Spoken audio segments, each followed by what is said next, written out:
بسم الله الرحمن الرحيم. السلام عليكم ورحمة الله وبركاته. أهلا وسهلا بكم أحبائنا الكرام في لقاء متجدد يتجدد كل ليلة من الليالي رمضان المباركة. نسأل الله العظيم رب العرش الكريم أن يكون قد أعتق رقابنا جميعا من النار إن شاء الله، وأن يكون قد كتبنا عنده من المقبولين الفائزين.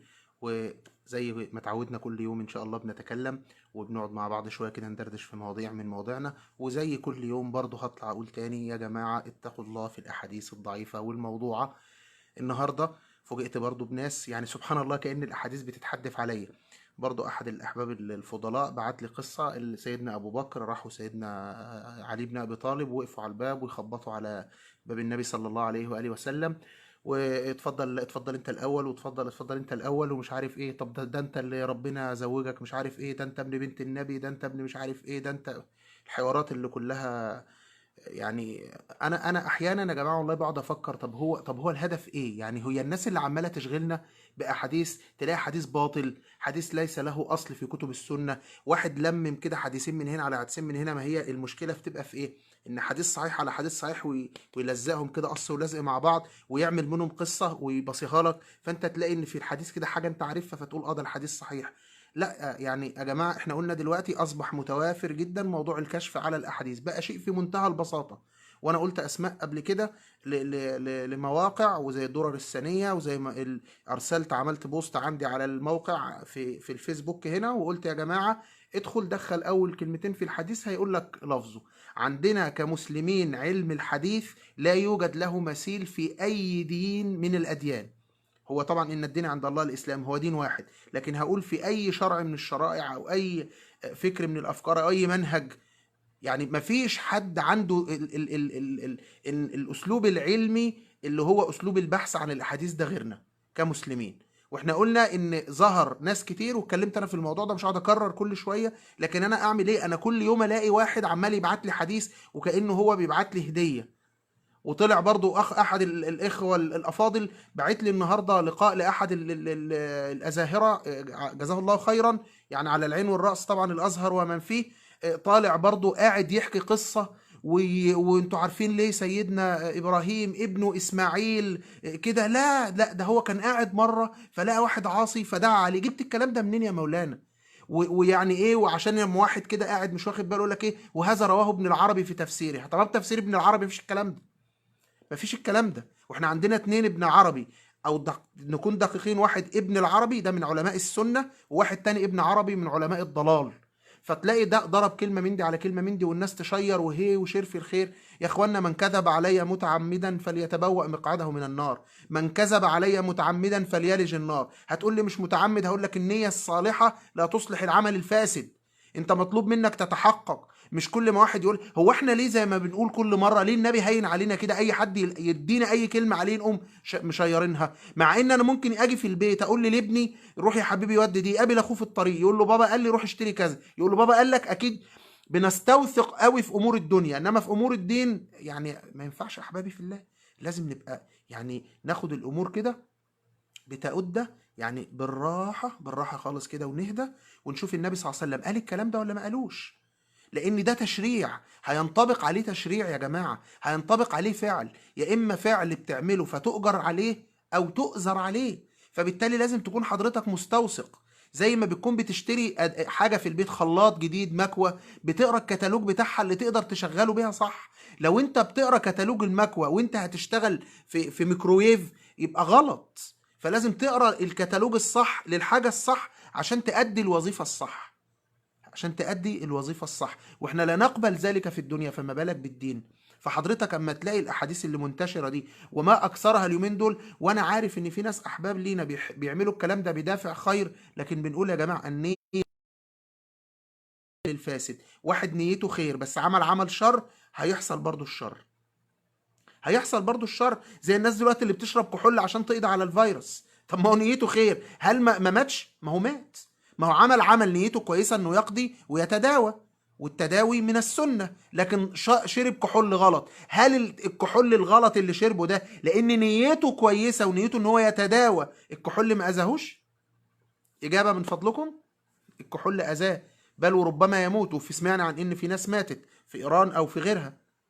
فبالتالي احبابي في الله يجب ان احنا نستوثق من هذه الامور. احنا دلوقتي ماشيين في سلسله بنتعرف منها كيف نصلي، كيف نتوضا، ازاي، ما هو البلاء والولاء والبراء، ايه فضل الصحابه، ايه فضل القران، ايه فضل العلم، ما هو القدر. ماشيين واحده واحده عشان يعني ناخد بايد بعض. وانا قلت لحضراتكم ان القصه كلها انا باخد ايدك وبتاخد بايدي، انا بقول لك وانت بتقول لي، انا بدلك وانت بتدلني. واكم من امور اتعلمناها من احبابنا، واكم من امور قلناها احبابنا استفادوا بيها. فالقصه كلها يا جماعه يعني ايه، استفاده مشتركه.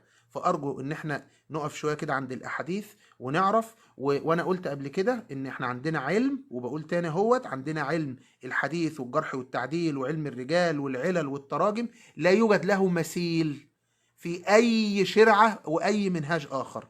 فبالتالي عندك حديث عايز تعرفه هتلاقي وهتجيب وهتدور، ومش عارف قول لي حضرتك، وانا زي ما انا بلاقي كده كل ما يطلع لي حاجه بطلع اقولها لحضراتكم بسرعه بقى عشان ما نضيعش وقت كتير ونخش في اللي احنا بنتكلم فيه. واحنا بالفعل اتكلمنا امبارح وقلنا عن أهمية الوضوء وأهمية الصلاة، وقلنا أن النبي صلى الله عليه وسلم قال لا تقبل صلاة بغير طهور ولا صدقة من غلول. يبقى لازم أنا أتعلم عشان أصلي، لازم أن أنا أتوضى، لأن النبي صلى الله عليه وسلم يقول أيضا لا يقبل الله صلاة أحدكم إذا أحدث حتى يتوضأ. فأنا بالتالي عشان أعرف أصلي، لأن ده الركن الثاني اللي قاله لنا النبي صلى الله عليه وسلم في الحديث اللي احنا بنتكلم فيه، حديث يحيى بن يعمر لما جلس جبريل وأجلس ووضع يديه على ركبتيه ووضع يديه على فخذيه، وقال وأسند ركبتيه إلى ركبتيه ووضع يديه على فخذيه، قال يا محمد أخبرني عن الإسلام، قال أن تشهد أن لا إله إلا الله وأن محمدا رسول الله. واتكلمنا فيهم وشرحناهم، قلنا إن في 7 شروط للا إله إلا الله. وبعدين اتكلمنا عن إيه الصلاة، وقلنا إن عشان تصلي لازم حضرتك تعرف هتتصلي إزاي. هتحتاج للمية، فالمية عندي 3 أنواع: طهور وطاهر ونجس. الطهور اللي هو الماء الباقي على أصل خلقته، زي ماء البحار والمحيطات والأنهار. حضرتك لو جمعت شوية مية كده من الشتاء ينفع تستعملهم وتتوضى بيهم؟ نعم، لأن ده ماء باقي على أصل خلقته. والماء اللي جاي من الآبار، الماء اللي جاي من المحيطات، الماء الكبير. واحنا قلنا ان في بعض تفصيلات في حاجات مش هتطرق ليها، لان انا بدي كده ايه يعني بونبونايه صغيره تفيدني دلوقتي. بعد كده ان شاء الله اذا شاء الله وقدر ممكن نفرد كلام في الامور دي فيما بعد رمضان ان شاء الله. فقلنا انا احتجت الماء اهوت، وعرفت ان الماء طهور اللي هو باقي على اصل خلقته، طاهر اللي هو لم يظل على اصل خلقته، تغير احد مكوناته، اللون او الطعم او الرائحه، بمخالطته لطاهر. زي شويه ميه حطيت فيهم شاي، فالماء ده طاهر، ما يصحش اتوضي بيه. ليه؟ لانه يزيل الخبث لكنه لا يرفع الحدث. يعني ايه؟ يعني لو ابني كده الله يعزك عمل حمام في حته وانا مفيش ميه، او محتاج الميه دي للشرب والحاجه تانية، وعايز اطهر الحته دي، ممكن اصب عليها شاي يطهرها؟ نعم. اصب عليها بيبسي يطهرها؟ نعم. اصب عليها عصير يطهرها؟ نعم. لكن ما ينفعش اتوضى انا بالعصير ده او من البيبسي ده او من الشاي ده. دي امور ايه في منتهى البساطه. اتكلمنا بعد كده عن اداب قضاء الحاجه ودخول الخلاء، وقلنا ان انت لازم اما تدخل الخلاء لا تستقبل القبله ولا تستدبرها، لا ببول ولا بحائط، اسف بغائط. وقلنا ان انت لازم تستعمل يدك اليسار، وقلنا ان انت تدخل برجلك الشمال، وقلنا الحاجات اللي هي دي كلها. واتكلمنا امبارح بقى عن حاجه مهمه جدا اللي هي ايه؟ الوضوء. دخلنا في الوضوء بالفعل. لما دخلنا في الوضوء بالفعل قلنا ان حضرتك في للوضوء 6 فرائض. 6 فرائض قائمين على ايه؟ قائمين على الايه القرانيه اللي بتقول يا ايها الذين امنوا اذا قمتم الى الصلاه فاغسلوا وجوهكم وايديكم الى المرافق وامسحوا برؤوسكم وارجلكم الى الكعبين. يبقى انا عندي ايه اللي هي الايه اللي في سوره المائده، انا عرفت منها ان انا فرائض الوضوء الاربعه اللي مذكورين فيها، اللي هم غسل الوجه ومنه الاستنشاق والاستنثار، وغسل اليدين مع البراجم الى المرفقين، ومسح الراس ومنه الاذنان، لان في حديث الاذنان من الراس. وقلنا الاخيره غسل الرجلين الى الايه الكعبين. دول الاربعه اللي جم في الحديث.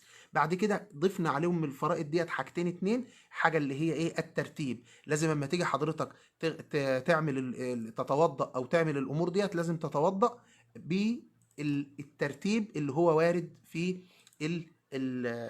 الحديث، اللي انت تغسل ايديك الاول 3 مرات وتتخللها، تمام. بعد كده تستنشق وتستنثر زي ما قلنا، شويه ميه صغيرين هنا وشويه ميه هنا، وبايدك الشمال تنزل.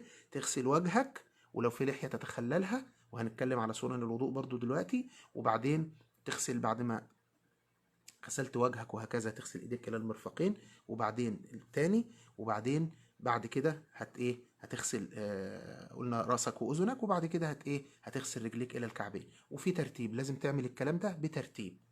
وبعد كده الموالاة اللي هو ما يبقاش فيه وقت طويل يفصل بين غسيل العضو والعضو الذي يليه، ده اللي بيسميه الموالاة. ايه حد الموالاة؟ ان هو ينشف في الظروف الطبيعية. صورتها ايه؟ انا حضرتك بتكلم، جالي تليفون مهم وانا بتوضى، فغسلت ايدي كده الى المرفقين، وبعدين لسه بقى ما خلصتش، ما عملتش الراس والاذنين، فجالي تليفون، قعدت دقيقه، دقيقه ونص، خلاص ممكن اكمل بعدها، ممكن اكمل بعدها الوضوء. لكن قعدت يجي ربع ساعه، فخلاص ايدي دي نشفت والاعضاء ديت نشفت، لا يبقى ابدا الوضوء من اول ايه وجديد. قلنا تاني حاجه امبارح شروط الوضوء 7. يعني ايه شروط الوضوء؟ يعني عشان تتوضى لازم ال7 حاجات دولت يكونوا متوفرين. وقلنا ان الشرط ما يلزم من عدمه العدم، يعني لو انعدم الموضوع ده يبقى ما ينفعش ان انا اتوضى، يبقى وضوئي رخر منعدم. يبقى لو الشرط ده انعدم وضوئي كمان ينعدم. تمام. وقلنا اول شرط في دولت، اول حاجه انقطاع ما يوجبه. يعني واحد عايز يتوضى وهو الله يعزك بيعمل حمام، نقول له اما تخلص حمام خالص تبتدي تتوضى. لكن واحد وهو بيعمل حمام يجي يتوضى، نقول له لا استنى اما تخلص، اما تخلص حضرتك الحمام ممكن ساعتها تدخل ايه تتوضى. ده اول حاجه. تاني حاجه الاسلام. يبقى تاني شرط من شروط الوضوء الاسلام. يبقى حضرتك واحد جه يتوضى وهو مش مسلم، زي ايه؟ واحد جه عندنا هنا مثلا من الجاليه اللي جنسيتها كذا وقال لك انا عايز اسلم، نقول له طب حضرتك قول الشهاده الاول ويدخل في الاسلام وبعدين اتوضى. طب اتوضى وبعدين ابقى انطق الشهاده، نقول له وضوءك ملوش لازمه. تمام. تالت حاجه النيه، لان انما الاعمال بالنيات. رابع حاجه العقل، لازم يكون عاقل مش مجنون بسكر او باغماء او ما شابه.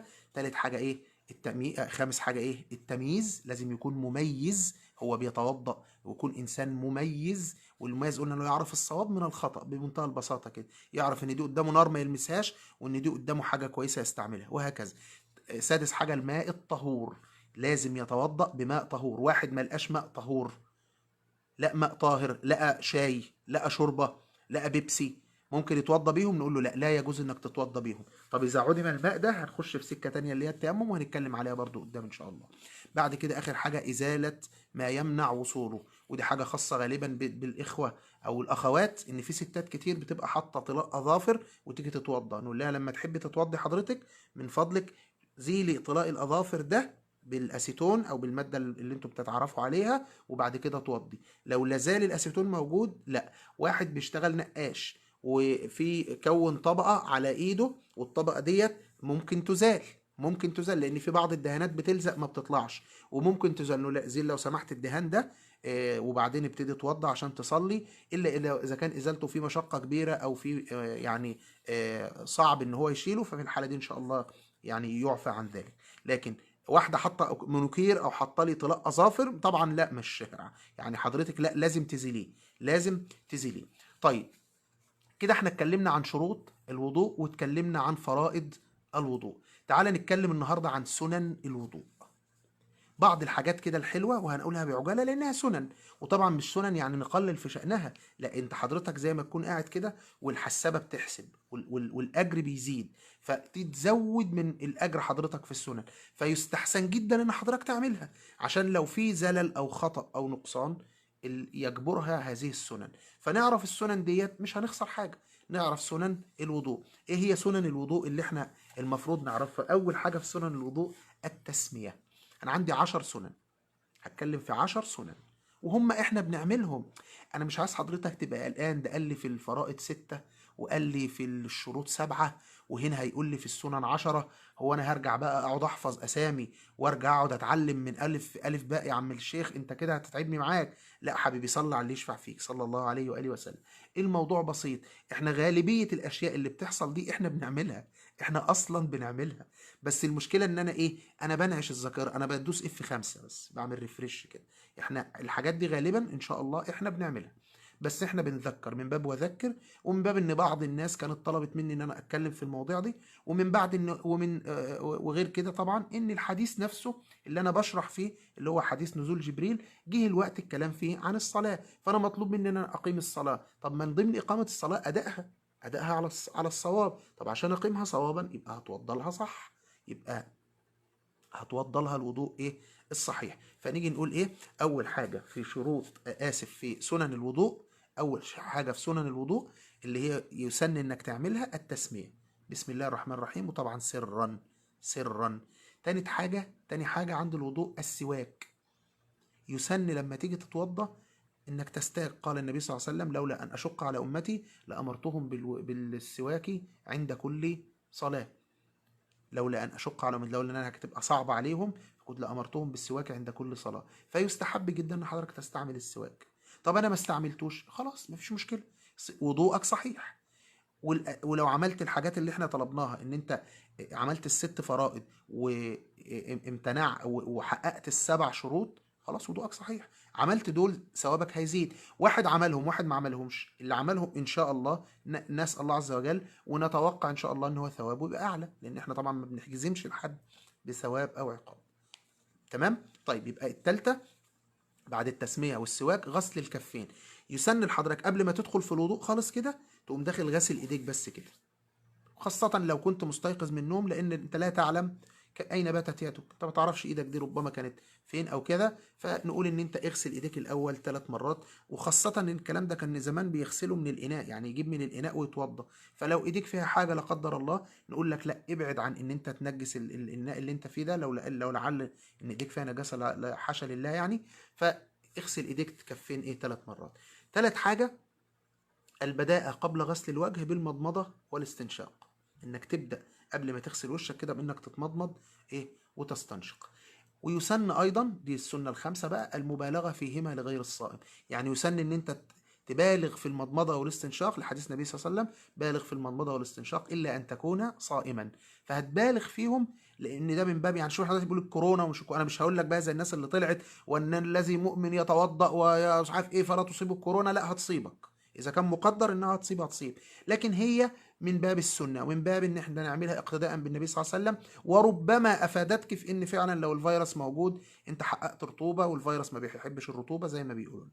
فبالتالي من السنه المبالغه في المضمضه والاستنشاق الا ان تكون صائما. يعني ما تعملش الكلام ده حضرتك وانت بتتوضا عشان تصلي الفجر او الظهر او العصر. ممكن لو هتصلي المغرب بعد الاذان تبالغ، هتصلي العشاء تبالغ.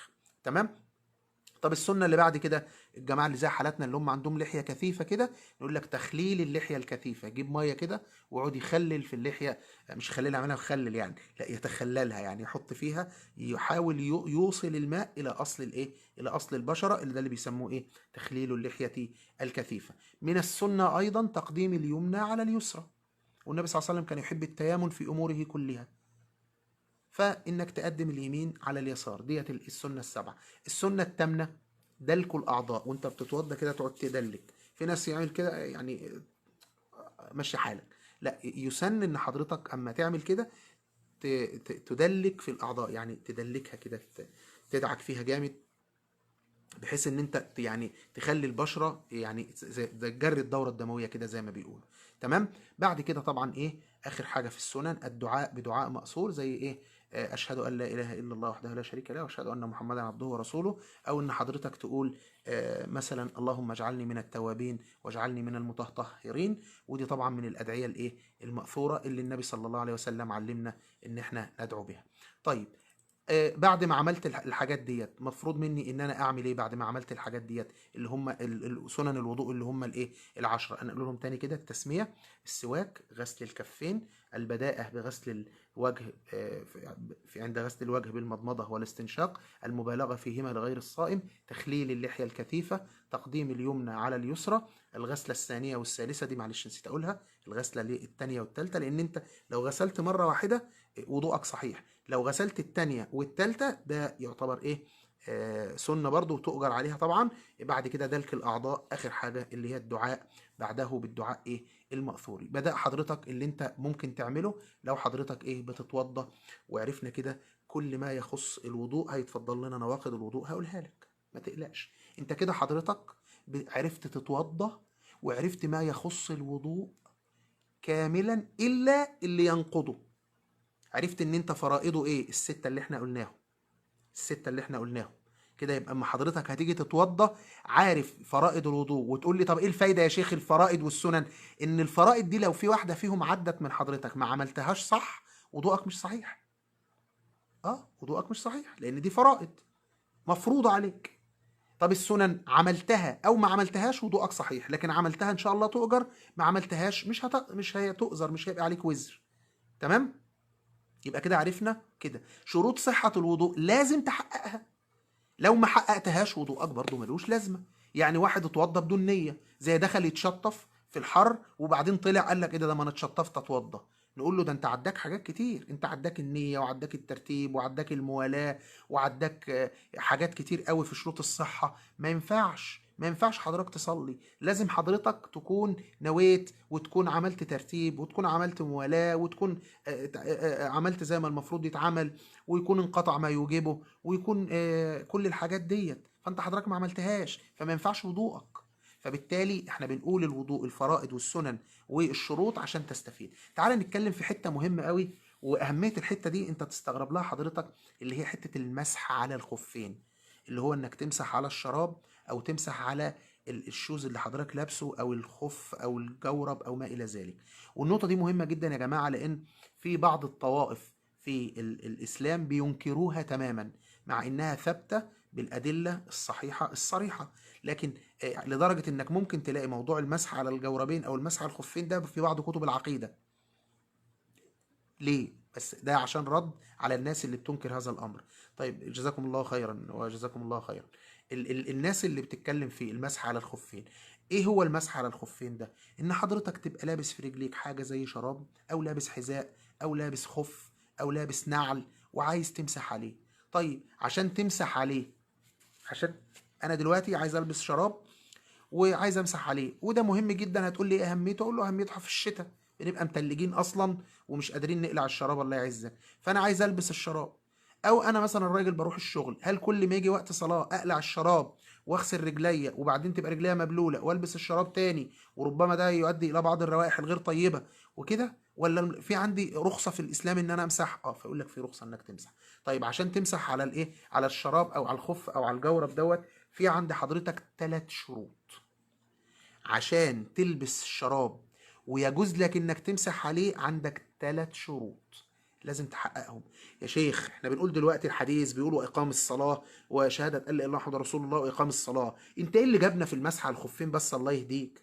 يا شيخ انت عمال تجيبنا وتودينا ليه؟ ما انا قلت لك يا حبيبي ان الله لا يقبل صلاه بغير طهور، فانا عايزك تكون متطهر، عايزك تكون متوضي. فوانت بتحتاج تتوضى اكيد هتيجي يوم من الايام تحتاج تمسح على الشراب، فانا بقولها لك من باب الافاده وهقولها لك بسرعه وهعدي عليها بسرعه يا سيدي ما تزعلش. صليت بينا على الحبيب صلى الله عليه واله وسلم.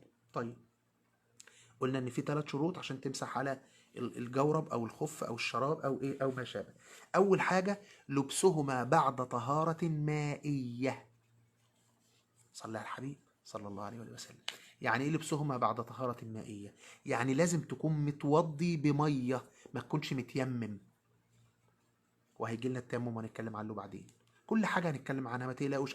احنا بننعش ذاكره بعض كده، بنفكر بعض بس بالحاجات اللي هي ربما تكون يعني عارفينها كلنا اكيد ان شاء الله، بس محتاجين بس يعني افتكرها. انا في حاجات يعني انا النهارده هضحككم شويه.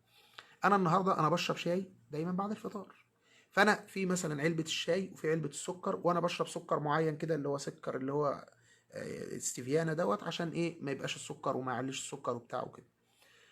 كل يوم انا بعمل شاي، فتيجي النهارده بفتح علبه السكر العادي، انا عندي سكر عادي لو عندي ضيف ولا حاجه اعمل له سكر، فبفتح علبه السكر مع ان انا بعمل شاي كل يوم مثلا لا يقل عن 3 4 مرات في الغير في الصيام، وفي غير الصيام ممكن العدد يتضاعف. بفتح العلبه اللي فيها السكر على ان انا هحط منها الشاي.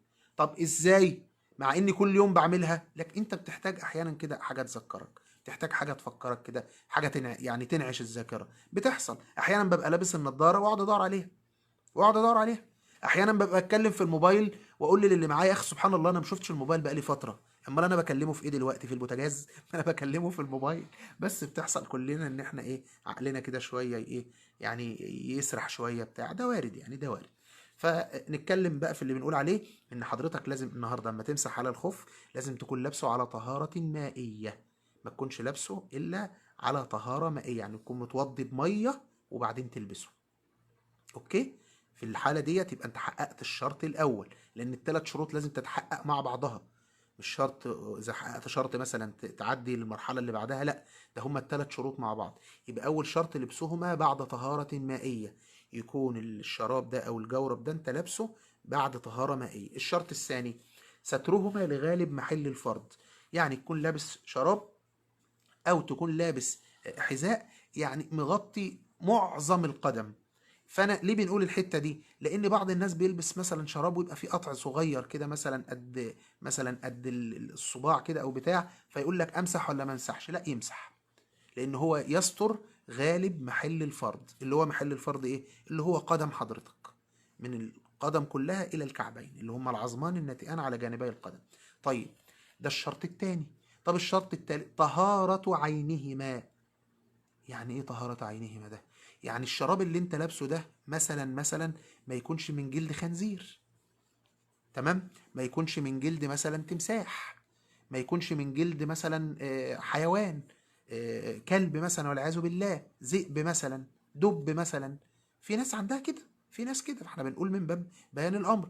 وفي نفس الوقت طهارة عينهما ده ان ما يكونش مسروق. يعني ما ينفعش حضرتك تسرق شراب واحد تلبسه وتقول انا همسح عليه. يعني انت حرامي شرابات وجاي تصلي؟ طبعا يعني انت غريب جدا. طبعا هتصلي ونقول لك صلي. لو انت بتسرق صواريخ بتسافر القمر، صلي برضه، صلي ان شاء الله ستنهاه صلاته. لكن بقول لحضرتك، انت لازم تكون الحاجه اللي انت بتعملها دي طاهره من ماده طاهره، وتكون هي نفسها حلال، ما تكونش مغتصبه او مسروقه او ما شابه. يبقى انا عندي 3 شروط عشان امسح على الجورب، قلناهم اهوت، نقولهم تاني. ها، اول شرط ايه؟ اول شرط ايه؟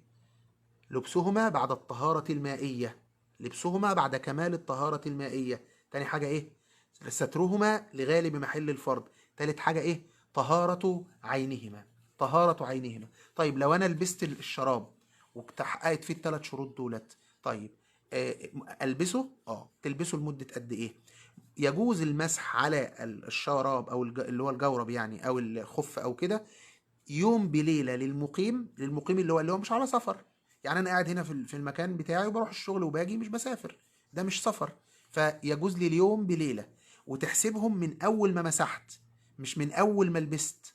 يعني ايه؟ يعني انا صحيت الصبح وانا رايح الشغل، قمت داخل من الشطف مثلا ومصلي الضحى ولابس الشراب واتوضيت واحتفظت بوضوئي لحد بعد ما صليت الظهر.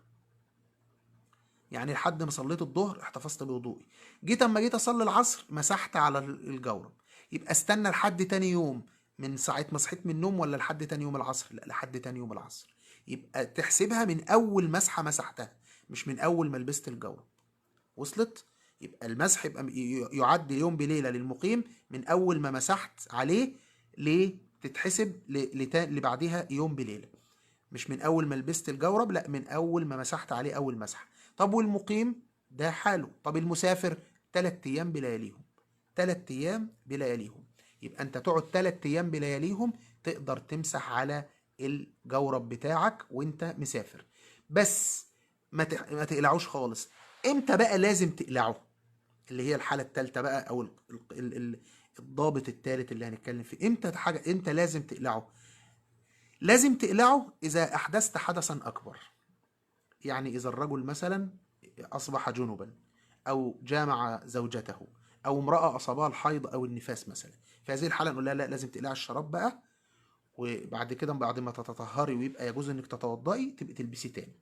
يبقى واحد لبس الشراب دلوقتي، لبس الشراب دلوقتي، تمام، ودخل نام له نص ساعة، صحي لقى نفسه جنب، نقول له اقلع الشراب حالا، ما ينفعش تمسح عليه. عايز تخليك لابسه خليك لابسه، اوكي، بس انت طبعا لازم هتقلعه، هتغتسل، وبعدين هكذا.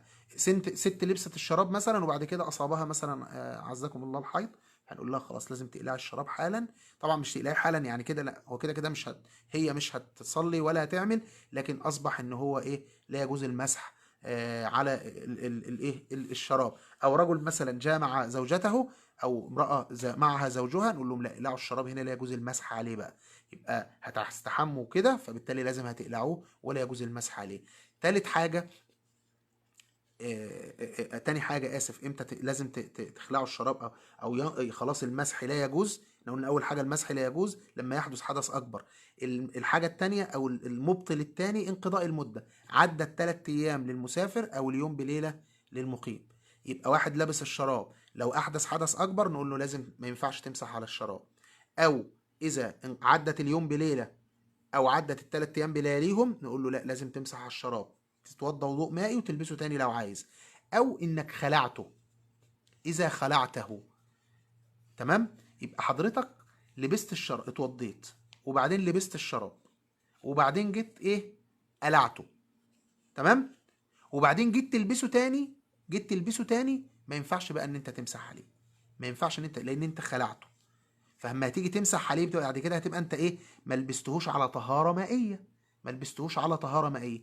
الا لو انت قلعت الشراب، انت اتوضيت وقلعت الشراب وبعدين من غير ما تحدث، من غير اي حاجه خالص، رجيت لبسته تاني، انت ما مسحتش عليه قبل كده، فانت كده هتبقى لابسه على طهاره مائيه، انت لسه متوضي ووضوءك موجود. دي واضحه؟ يعني لو حضرتك لبست الشراب بعد ما اتوضيت وقبل موضوعك هذا ينتقد وما مسحتش على الشراب قبل كده، قلعته ولبسته تاني ماشي، انما مسحت عليه، لا لبست اتوضيت ولبسته وبعدين ايه جيت في بعد صلاة بعد شوية احدثت فمسحت عليه وبعدين جيت قلعته، نيجي نقول لك لا ما ينفعش بقى تمسح عليه تاني، لازم تتوضى وضوء طهارة مائية، تتطهر طهارة مائية وبعد كده ايه تلبسه، تمام. وقلنا المسافر لثلاث ايام بلياليهم، والمقيم لايه يوم بليلة. طيب، طيب نتكلم في ايه تاني؟ تعالوا نخش بعد كده على موضوع نواقض الوضوء. نواقض الوضوء، موضوع نواقض الوضوء ده في غاية الأهمية يا جماعة، في غاية الأهمية. ليه موضوع نواقض الوضوء ده في غاية الأهمية؟ لأن نواقض الوضوء في ناس كتير يعني ايه، سوري في الكلمة، بتفتي فيها. في ناس كتير بتفتي فيها. بتفتي فيها ازاي؟ يعني يقول لك مثلا انا لو شربت سجارة وضوء اتنقض، مع اني لم اجد احدا من اهل العلم قال ان السيجاره تنقض الوضوء. بس في ناس كده يقول لك انا شربت سيجاره يبقى وضوء اتنقض. منين يا عم الشيخ؟ جبتها منين؟ كتاب ايه اللي قال كده؟ مفيش. فاحنا خلينا نقول ان نواقض الوضوء آه 6، تحفظهم بالستة عشان اختم بيهم النهارده، عشان نبقى كده خلصنا ما يخص الوضوء. اول حاجه في نواقض الوضوء ما خرج من السبيلين. اي حاجه تخرج من السبيلين اللي هم اعزك الله القبل والدبر دي تنقض الوضوء، سواء كان اللي خارج ده المعتاد او غير معتاد. يعني ايه؟ يعني اعزك الله، معلش سامحوني، واحد تبول نزل بول او تبرز نزل براز، هذا معتاد فده ينقض وضوءه، خلاص قولا واحدا وضوءه اتنقض. لكن واحد نزل حاجه غير معتاده، يعني ايه غير معتاده؟ واحد عنده حصوه على الكليه او حصوه في الحالب او حصوه مثلا في مش عارف ايه، نزلت وهي نازله بتخرج اما من غالبا بتخرج من القبل او كده، فدي برضو تبقى نقضت الوضوء، تمام. يبقى ما خرج من السبيلين ينقض الوضوء. واحد اعزك الله نزف عنده حصوه كده على كتفه مثلا او على حاجه زي كده، ف يعني مريض، فالحصوه ديت نزلت، وهي نزلت احيانا بتاخد وقت لكن خلت جرحت الاعضاء الداخليه فنزلت دم، هو لا بول ولا براز اهو، ده غير معتاد، يبقى برضو ينقض الوضوء. يبقى ما خرج من السبيلين ينقض الوضوء. اول ناقض من نواقض الوضوء يا جماعه ركزوا اهو، احنا قلنا فرائض الوضوء 6، وقلنا ايه شروط الوضوء 7، وقلنا سنن الوضوء 10. ما انت اما تعملهم بالاعداد كده سهل تحفظهم ان شاء الله. واما نقول بقى نواقض الوضوء هنقول لك نواقض الوضوء 6. ايه هما؟ اول حاجه الخارج من السبيلين، اي حاجه تخرج من القبل او الدبر. تاني حاجه زوال العقل باغماء او تغطيه او نوم مستغرق. واحد نايم، قعد كده نام، ونام اللي هو بيقول لك ايه، لو يخرج منه حاجه من فمه ما يحسش بيها، او اذا ماسك حاجه في ايده وقعت منه، في هذه الحاله نقول هو خلاص العين وكاء السهي، زي ما في الحديث اللي مختلف فيه، لكن يعني الخلاصه ان لو نام نوم مستغرق اصبح مش مدرك اللي حواليه، نقول له خلاص وضوءك ايه. يقول لك بقى ده نايم وقاعد اصل المقعده مستقره على الارض، لا ده نام. بص طالما نام، خلينا نخرج من الخلافات ونخرج من المسائل دي كلها. اذا نام فاصبح لو خرج منه حاجه من فمه، في ناس وهي نايمه كده تخرج سائل اعزكم الله، او هو مثلا ماسك حاجه في ايده، ايده وقعت كده، ده نقول له خلاص انت نمت وضوءك اتنقض، وضوءك اتنقض طالما ان انت نمت. يبقى او اغمى عليك، واحد اغمى عليه، واحد فجاه كده اغمى عليه مثلا، غيبوبه سكر، غيبوبه بتاع، ربنا يشفي كل مريض، نقول له وضوءك اتنقض. يبقى عندي اول ناقض من نواقض الوضوء. انا بكرر كتير يا جماعه عشان نحفظ، عشان الكلام ده احنا محتاجينه، وانا بوجه الكلام ده لبعض الاخوات كانت طلبت مني اتكلم في الحاجات دي. هتيجي وتفرجي، انت كنت طلبتيه مني، اتفرجي على الحلقات، مش هقول انت مين يا حنان، بس انا بقول لك اهو، انت كنت طلبت الحاجات ديت، اتفرجي بقى. طيب، يبقى اول حاجه الخارج من السبيلين سواء كان معتاد او غير معتاد ده ينقض الوضوء. تاني حاجه اللي هو ايه؟ زوال العقل بإغماء أو نوم مستغرق. تالت حاجة مس الفرج بباطن الكف، يعني الرجل مسك عزكم الله القبل بتاعه بباطن فرجه يعني متعمد، ده ينقض الوضوء. إنما لو مسه بدون قصد بظهر القدم، وهو مثلا بيلبس البنطلون كذا كذا كذا، أو امرأة أو ما شابه، إن شاء الله لا ينقض الوضوء. فينقض الوضوء الناقض الثالث مس باطن الفرج، أو مس الفرج بباطن القدم، باطن الكف، القدم ازاي مش فاهم، بباطن الكف.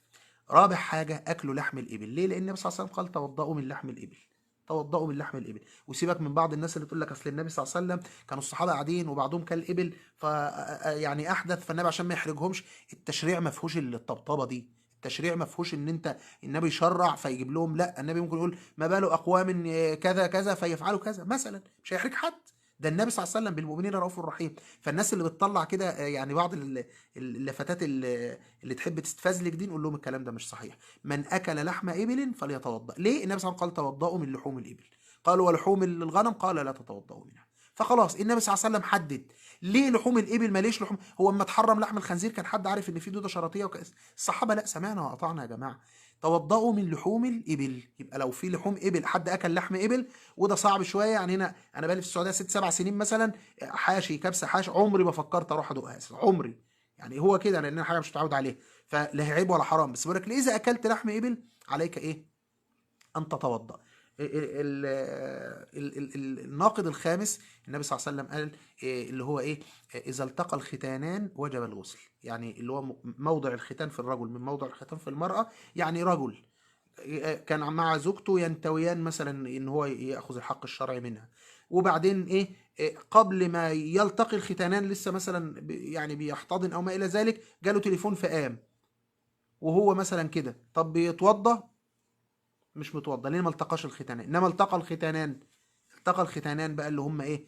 موضع ختان الرجل موضع ختان المرأة. وده طبعا يدل دلالة شديدة جدا على ان الختان من الدين. يعني الختان من الدين. وانا قلت الدعوات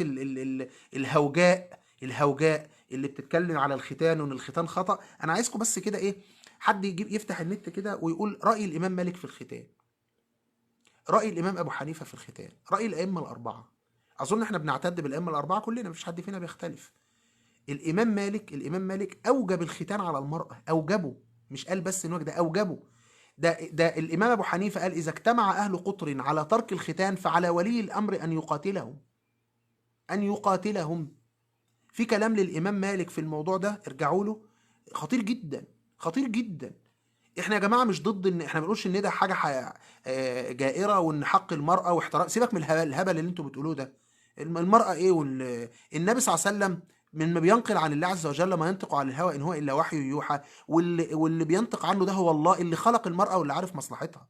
هو احنا هنعرف مصلحه المراه اكتر من اللي خلقها؟ هو احنا هنعرف مصلحة المرأة اكتر من اللي خلقها؟ هتقول لي ولما هو حاجة وحشة ربنا خلقها بيها ليه؟ يا سلام. ولما الابط بتاعك بيطلع فيه شعر بيضايقنا وبيعمل ريحة وحشة ربنا خلقه ليه؟ ربنا خلقه ليه؟ لا يسأل عما يفعل وهم يسألون. انت حضرتك سمعنا وأطعنا. انت حضرتك ربنا خلقك ووضع حاجات زي دي عشان كل واحد فينا يبان من جواه ايه. انت سمعنا وأطعنا ولا لا؟ في المسح على الخف ده الامام علي ابن ابي طالب يقول لو كان الدين يؤخذ بالعقل لكان المسح على باطن الخف اولى من المسح على ظاهره. انت لما تيجي تمسح على الخف ده، هنعتبر اعزك الله ان ده الخف، يعني ده ظاهر قدمك، السنه انك تمسح كده مش كده من تحت. مع ان ايه اللي بيلمس الارض وايه اللي بيتوسخ وايه اللي بيبقى جوه الحذاء ده، بس السنه كده. فسيدنا الامام علي يقول لو كان الدين يؤخذ بالعقل لكان المسح على باطن الخف اولى من المسح على ظاهره. بس هي امور سمعنا واطعنا، هي الطاعه. انت تطيع، سمعنا واطعنا، سمعنا واطعنا. لما النبي صلى الله عليه وسلم يقول في الحديث الصحيح في البخاري ومسلم اذا التقى الختانان، اذا التقى الختانان، يعني ايه التقى الختانان؟ يعني مكان ختان الرجل مع ختان المرأة. يعني النبي اقر في الحديث ان المرأة فيها لها ختان بالعقل والمنطق، مش محتاجة زكاوة، مش محتاجة زكاوة.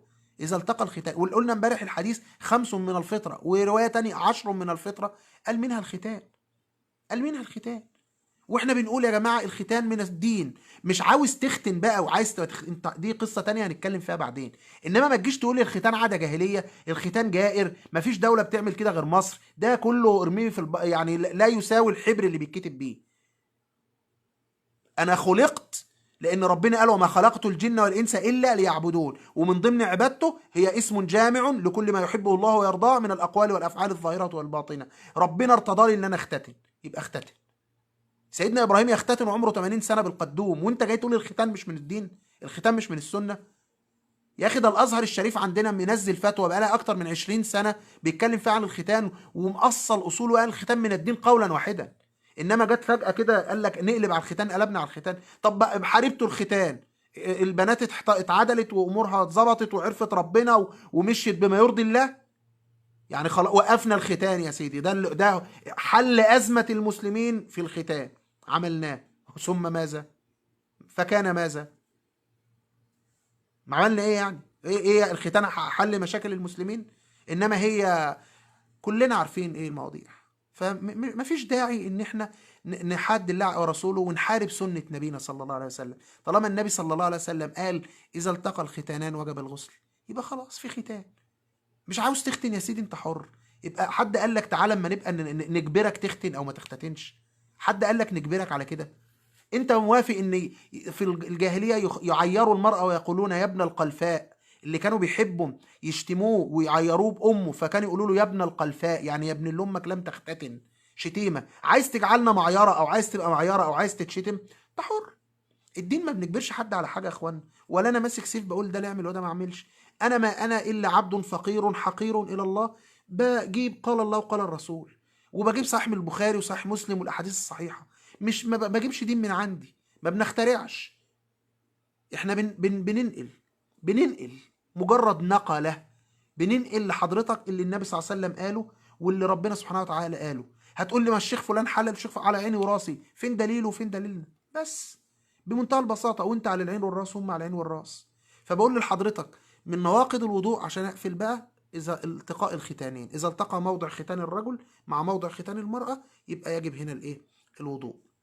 لانه هو اصلا يجب الغسل، فمن باب اولى الغسل هيبقى الختان بقى. يعني اذا كان هيجب الغسل اللي هو اكبر من الختان، اللي هو مدعاه اصل اكبر من الوضوء، مدعاته اكبر من الوضوء، فبالتالي هيبقى الوضوء ايه؟ انتقض. اخر حاجه في نواقض الوضوء الرده، رجل يرتد. زي بعض الاحباب كان باعت يقول لي حكم سب الدين. هي دي عايزه سؤال؟ هي دي عايزه سؤال؟ انت والدك الله يبارك لك فيه او يحفظه او يرحمه، لو سبيته هيبقى وضعه ايه؟ هيطردك من البيت. فانت اذا سبيت دين ربنا هيطردك من دينه. مش هجيب لك ادله، لان مع العهد النبي ما حدش بلغ بيه السفه انه يسب الدين. ما كانش في حاجه اسمها على عهد النبي والصحابه حاجه اسمها سب الدين. فانت اللي بتسب الدين ده انت بتعمل ايه يعني؟ ربنا يطردك من رحمته، خلصت، مش محتاجه غير كده. 6 نواقض للوضوء نقولهم عشان نقفل الحلقه. اول حاجه الخارج من السبيلين. تالت حاجه تغطيه العقل بنوم او اغماء او ما شابه. تالت حاجه مس باطن الفرج، مس الفرج بباطن الكف. رابع حاجه اكل لحم الابل. خامس حاجه التقاء الختانين. سادس حاجه الرده.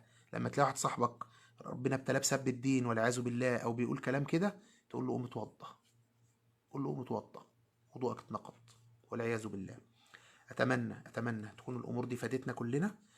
بقول للمره ال500، انت بتعبد ربنا بالطريقه اللي هو عاوزها، اسف اللي هو رايدها مش عاوزها. لا يجوز انك تقول ربنا عايز، لان ربنا لا يناله العوز او النقص، بل يا ربنا رايد.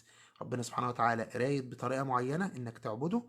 عرفنا النهارده المسح على الخفين، اتكلمنا النهارده عن الوضوء، نواقض الوضوء، سنن الوضوء، فرائض الوضوء، شروط صحه الوضوء. اصبح الوضوء بالنسبه لنا كده كل الناس لازم تتوضى صح بقى.